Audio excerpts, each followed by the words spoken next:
เตียงจำปูร่วงมาโคอร่อยหน่อมันหมอน่ะแตงโมคะนะเอาลงมาโคน้ำมันใหม่ๆเนี่ยค่ะแล้วก็เอาตักน้ำมันช้อนๆให้ไหนคะนะมันโคนเปียกค่ะนั่นเนาะอร่อยมันหมอน่ะเปิดไล่ให้เธอมันอยากไหมคะนะตัวรู้นักหวานนักเอาลงมาโคให้นะคะนะแล้วก็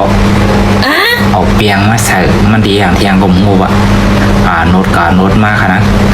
เหมือนที่ลูกอัวนั่นนี่มันเฮ็ดนะหักนะลุ่มล่าดีนะเนาะ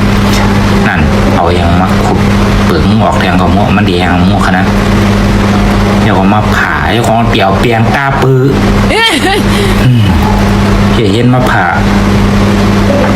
กินนี่เหรอคะนะด้วยแดกเดี๋ยวก็เปลือกงานเขียวนั่นดีกับอย่างหม้อค่ะมันโคบโอนะคะนะแล้วก็อันทิ้งขูดออกมากกับใส่เครื่องปั่นคือ